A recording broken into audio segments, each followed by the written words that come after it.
again to the Uzi Moses Experience podcast. And I want to again introduce my amazing friend.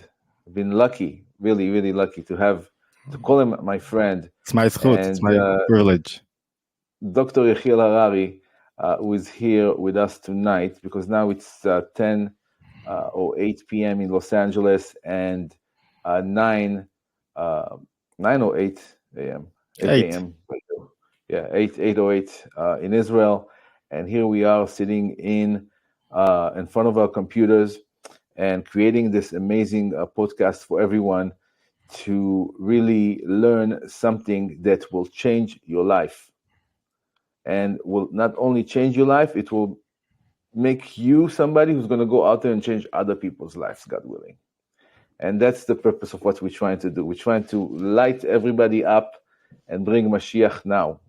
Change the world. I think, first of all, light ourselves. I agree with you. It's not an easy task. Like the Baal Shem Tov said, he said, if you want to save the world, save yourself first. And start with that. Yeah, let's start with that. Okay, so let's really save ourselves and dive into an amazing subject. Like last week we spoke about, it was 2 or 3 weeks ago. Mm-hmm. We had a little delay. We should stay steady. Exactly. This is when I know that there is a great desire for it. When you're trying to do an episode and then this happened and that happened and the neighbors is throwing a party and you can't. All kinds of things are happening, but it just shows that we really need to do this. So we'll dive into emotions from the last time we spoke, and we did the same thing, the practical Kabbalah. To really extract practical tools for everyday life, for everyday people. And we know that Dr. Yehiel Harari wrote 11 books, working on a 12th one, I think, about Jewish psychology and how the soul interacts with the world, with Hashem, with reality.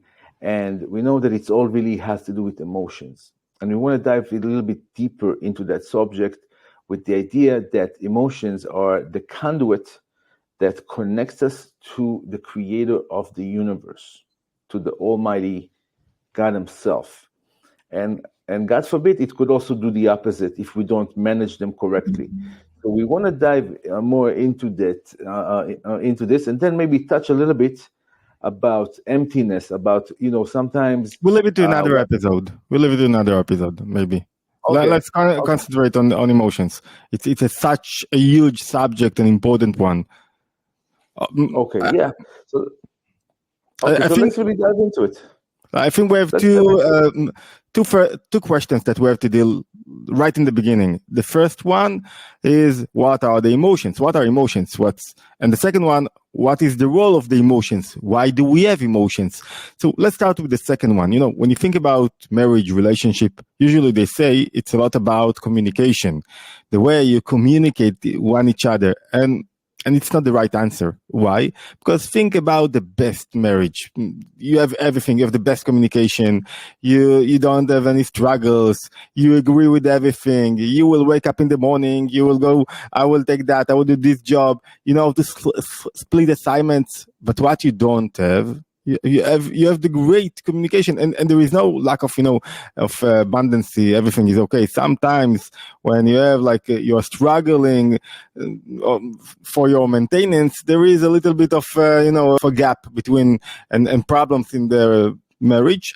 But here we are speaking about communication that goes great. But what you don't have relationship. You don't have what? Emotions. And when you don't have emotions, it's like a cage, a golden cage. You don't want to stay there. It's like what the emotion does, what they do. They push you forward. They connect you to your spouse. They connect you to another person. They connect you to something. Without emotions, you don't have an engine. You can burn everything, leave everything because I don't love her. I don't have any passion anymore. I don't have any, nothing is going on in me. And emotions are the strongest thing, the strongest attribute that we have that animates from the soul to the body, the strongest one. And when I'm speaking about being alive, I'm speaking about feeling something. When I feel, there is me. When you speak about ego starts with emotions. I feel something, then there is me. So the most important thing that you have to know about emotion is that it drives you out of yourself and connects you to the other. You can think about emotion a little bit like thinking about money. What's the role of money? Money, it's a tool to exchange. I give you value, you give me money. That's the idea of money. And it's also, but when you don't have money, you have to do something. You have to bring some value to the world. You have to work on yourself, to bring the value.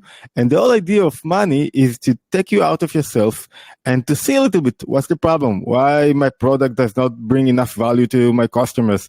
Why people do not want to buy from me? So then you have to increase your value. So money, it's only an indication that you are still with yourself. You don't get out. Right. So that's the first thing about emotions. Sorry. Okay. Let's talk about it more from a point of view of like spiritual connection. Okay, because we know that at the end of the day we need to be connected to the Creator. Okay, that's the second question. There was one rabbi, a Kabbalist, I don't even remember his name, that I read. He says that there is a flawless universe. There is a flawless realm of reality that exists within this reality that we can tap into through a connection with the Almighty God. But we need to obviously align ourselves emotionally in a certain way. Ancient Greek philosophers. Yeah, what does Hashem needs from us to feel in order to accept us with open arms? It's a wonderful question and idea, but just one step backward. Why? Think about yourself as God, and you are creating now a person. You are creating a human being. Why? You will put in him, it's not the right word. Why you will give him the whole idea of emotions? Why do you need emotions? Mind I can understand. So he will understand things. He will be able to contemplate, to ask himself questions. But why human being needs emotions? Why it's such an important part of our life? So think about like that. I want to emphasize 2 points. The first one, without emotions, you don't feel nothing. Emotions, it's all about, it's about me.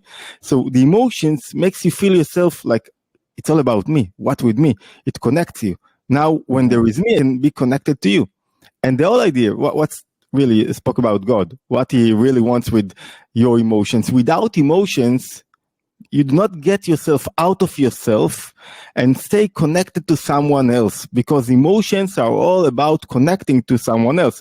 If I don't have a wife, I cannot love my wife. In order to love someone, I need something that is exterior to me. In order to be afraid out of something, I have to get out of myself. In order to be in anger or to have passion, or doesn't matter. I know there is this separation between emotions and feelings. In Hebrew, you have emotions and midot, measurements, which are some kind of something broader than emotions, that you can include in it also lust and craving and desires and all kinds of those things. So what I'm trying to say, emotions needs to take you out of yourself. Why? What's God's interest out of it?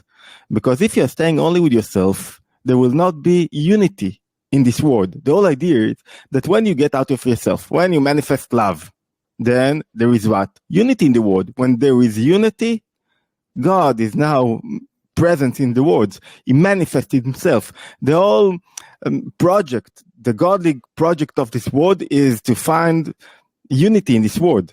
Without emotions, you cannot find unity. Without the right emotions. With the negative emotions, we will explain why we can call them negative. Negative emotions do the opposite thing. But with the right emotions, only then I can connect with you. It's more than a connection from understanding a point of view. It's a connection of emotions. When I love you, now God is present in this moment. Doesn't matter if I really notice that, if I think about that. But there is a unity, and unity is the place where God wants to dwell. So the whole idea of emotions is to take me out of myself. Now I'm with myself. I'm in front of my Mac working, and now I want to bring love to my children. And then through this love, I manifest. God is dwelling in our relationship with my children. So that's the whole idea of feeling. You cannot really be connected to God, feel Him, or wake up in the morning and say, okay, I love my presence, I love my life, God, I thank you for everything, I want to be one with you, it's something else, and then to go and fight with your wife, and then to go to scream on your workers or on your children, because your emotions, you have one, those are not separate emotions. If you love God and you do not love your word, you do not love your coffee in the morning, you do not have, you are full of enthusiasm, you are full of passion to life, then those emotions do not connect you to what you are doing.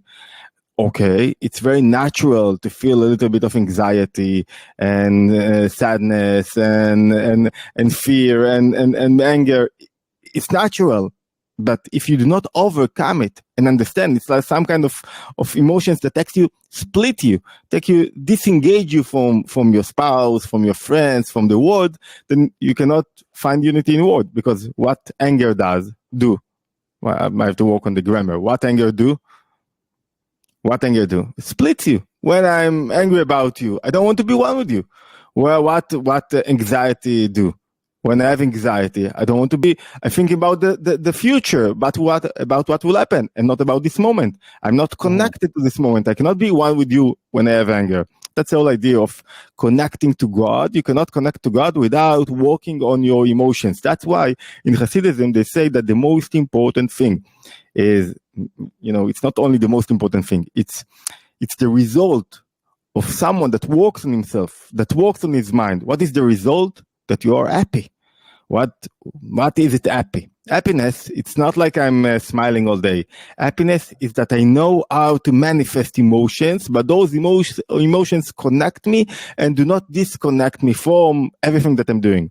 So when they connect me, I feel that I'm in this place. I'm in the right place. I'm living in the present. There is no absence in my life. There is things that I want to achieve. But doesn't bother me or destroy my happiness, my ability to stay in the moment. So it's like holding two ideas together. The first one is, this is the best place for me. I want to be connected to this moment. And the second one, I have goals, but because the soul is goal-oriented, human being is goal-oriented. Without goal, you won't push yourself forward. You won't, continue to go. So in order to be connected to God, you have to work on your emotions. You cannot be... I'll rephrase it in a very harsh way. You cannot be in stress. When you are in stress, you are disconnected from God. Okay, so sometimes I'm in stress, because when I'm in stress, it's all about me and what will happen to me. And I say, I don't have emotions to this moment that God created for me in this moment. Yeah, I mean, obviously we want to have also the right perception of what God is, right? Because I mean, what are we trying to connect with, right? So let's just try to make it more practical, right? So somebody who is a newbie in this whole thing, right? So for him, what does he need? What is God for him? Because we understand the oneness of creations, so we know that there is nothing but God. I mean, that's the only reality.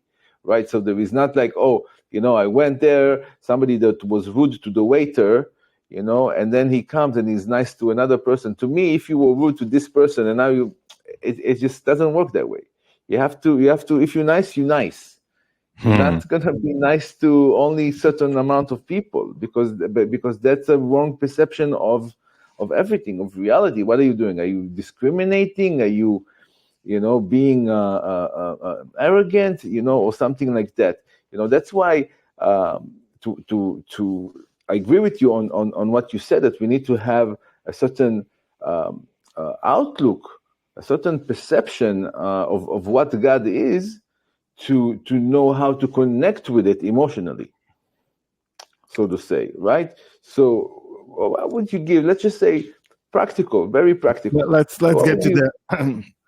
I think without understanding yourself and what is happening under the engine, you will never be practical, because without understanding how it works really, the whole idea of the soul is that you understand what is going on.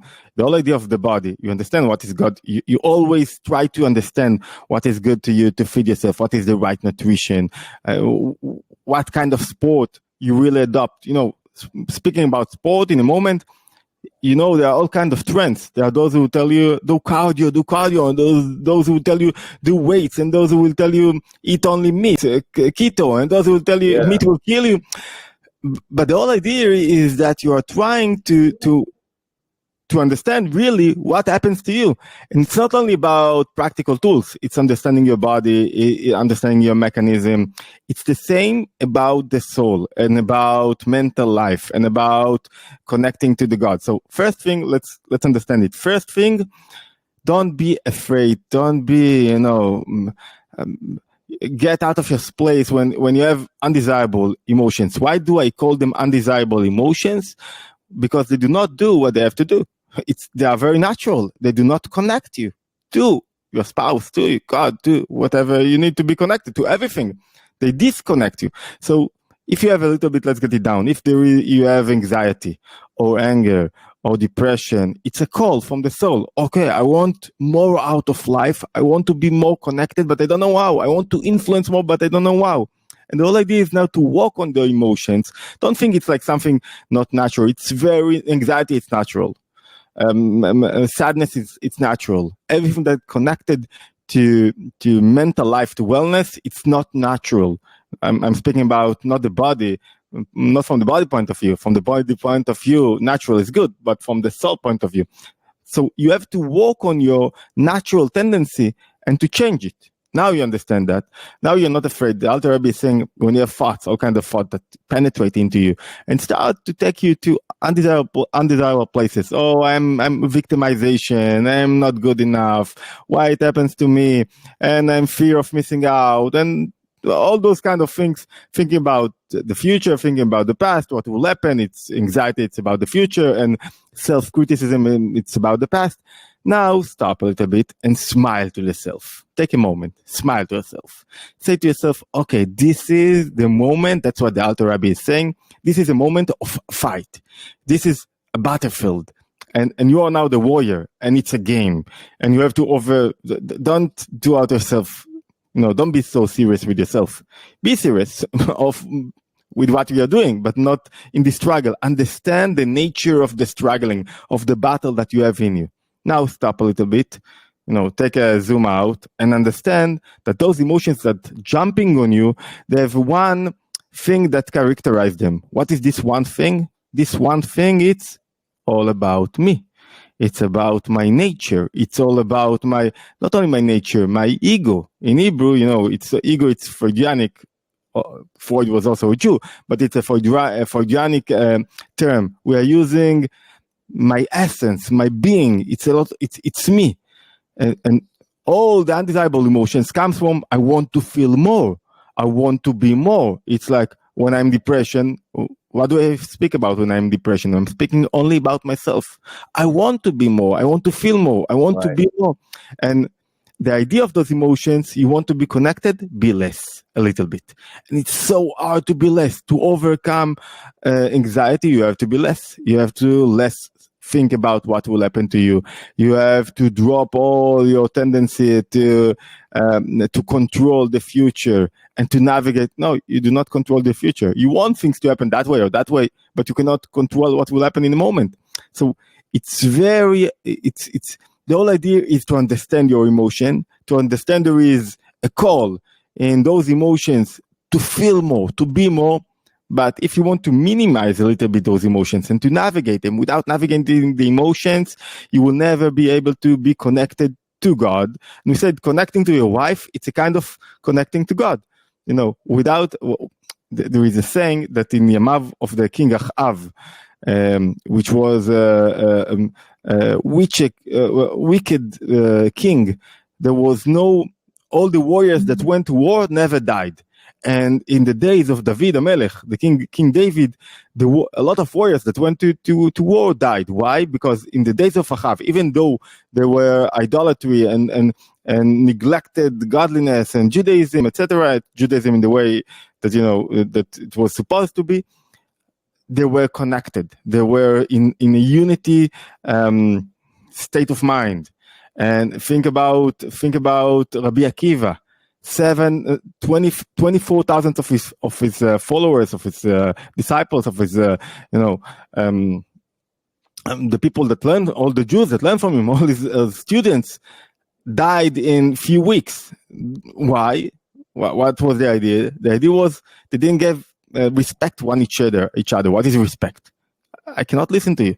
Listening comes from one kind of emotion that, okay, you have place. It's not all about me. When I'm able to listen to you, I'm taking one step backward. And now I want to hear what you have to say, even if I won't agree with you. So navigating, let's conclude this part. Navigating the emotions means you overcome your undesirable emotions, you minimize them, you do not let the emotions control you. The emotions are attributes, are powers that animates the body. They want to manifest in you in very strong way. Why? Because I want to feel, I want to be. It's all about me. We said in depression, I want to feel more, but it takes you to less. The best time in your life, so what are they? That you are in emotion, you are doing. You don't think about yourself. Okay, the best. You're active. Yeah. The best days that you're all day long just doing things. Stop with all those big questions. You have a little bit philosophy tendency, but find time to that. When now you have to do things. Concentrate yourself, focus yourself, minimize yourself. Don't let yourself be in all of the places, because it's all about your emotions. It's not about, sometimes trauma or things like that. It's about your emotions that want to control you. It's not about the past, and it's not about what happened. And your emotions want to control. I think we spoke about trauma, want to use all the events in order to manifest themselves, to let themselves appear in a strong way, to let myself think about myself more, feel more. We said in depression, right. I want people to speak about me. So now what you have to do is work on how to minimize the emotion. You need emotions. Those are your engines, but you need them not so strong, in the right directions, and knows how to engage each other. Without engaging the emotions, you do not have, a whole soul that manifests in the body. You have only one kind of tendency, one kind of emotion that control you. Now, what happens when you are in anger? You see nothing. It's like you have blockages. No, I will kill him. But it's your son. You cannot kill him. So it's all about, I want to feel. So if we didn't give yet practical tools, but we gave understanding of what happens to us in under the cover of the car. What happens to us when I have undesirable emotions, and why a lot of people say hug your undesirable emotions, and the other rabbi say no, don't hug them, don't let them place in your thoughts or in your life. They want to control you. If you give them a place, they'll yeah. I think the whole idea of the evil inclination is a little bit underrated in the world. I think that a lot of people don't understand that there is a force out there trying to bring them down. It will do anything. It will do anything to try to bring them down, and he knows you so well. He knows everything about you. He knows all the right buttons to push. And we first, I think the first thing that we should do is first acknowledge that there is a force out there trying to drag us down. Trying to drag us down from the ultimate connection with the Creator, with our Creator, which is everything, the only reality that exists. All the people, all the places, everything. It was beautiful what you said, because I really want to hug a lot of time. I just emphasize what you said. I really want to hug. You said evil inclination. I won't even use the word. Those parts of me in me that wants to drop me down, to take me, to let me feel myself more, to be, it's all about me. And they will drag me to such places that I think that, sometimes you see a cake and it's a beautiful cake, and it looks good. And he said, this cake will spike my sugar and will spike my diabetes and will kill it. Then this cake, no, it's such a beautiful cake. And you have to say to yourself, no, it's a beautiful cake, which I see every day, 3 times a day. And I have to say, no, this cake, it's not for me, because otherwise I will, when you reach 50, you will be overweight, whatever. So it's about this evil inclination that you have in you. It's a call. It's a beautiful call that calls you. What's the problem? No, he told you.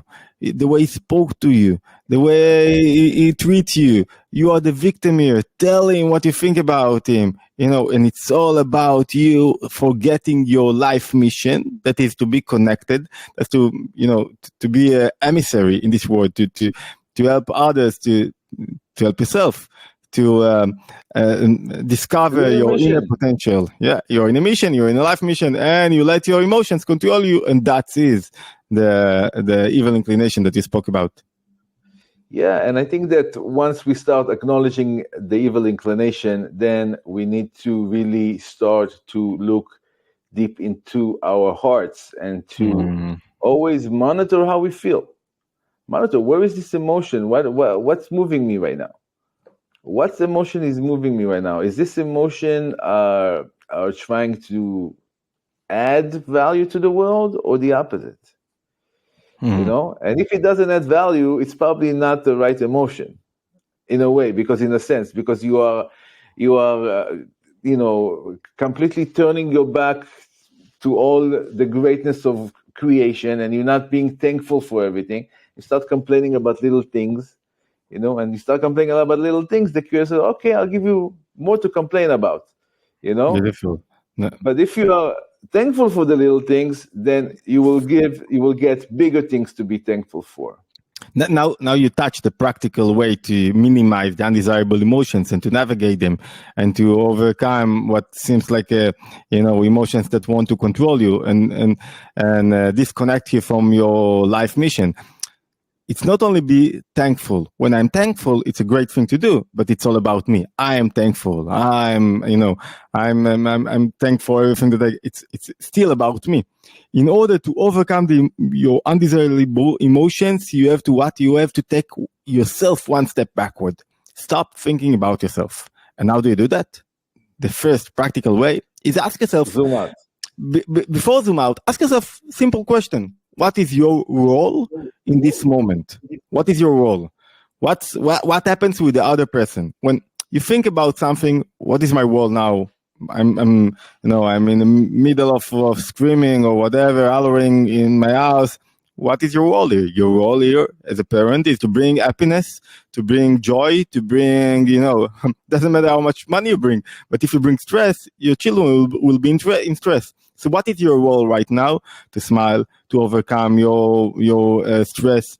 And when you think like that, you take yourself outside and you're thinking about role, about what you have to do here, and about what is the truth of this moment and what your parents need from you. Think about customers. When you are trying to answer customers, no, but then I gave you don't see him. The whole idea, when you see him, what he needs, value, it's only a tool to bring to overcome undesirable emotions. Because I think to myself, what is the value that I bring now? So I do not think about how do I feel, what he gave me, what I got out of it, what is my interest. I'm thinking about my value. And out of my and after I bring value, what I'll get from that will be a lot more. We don't speak about abundance, mindfulness, or mindset.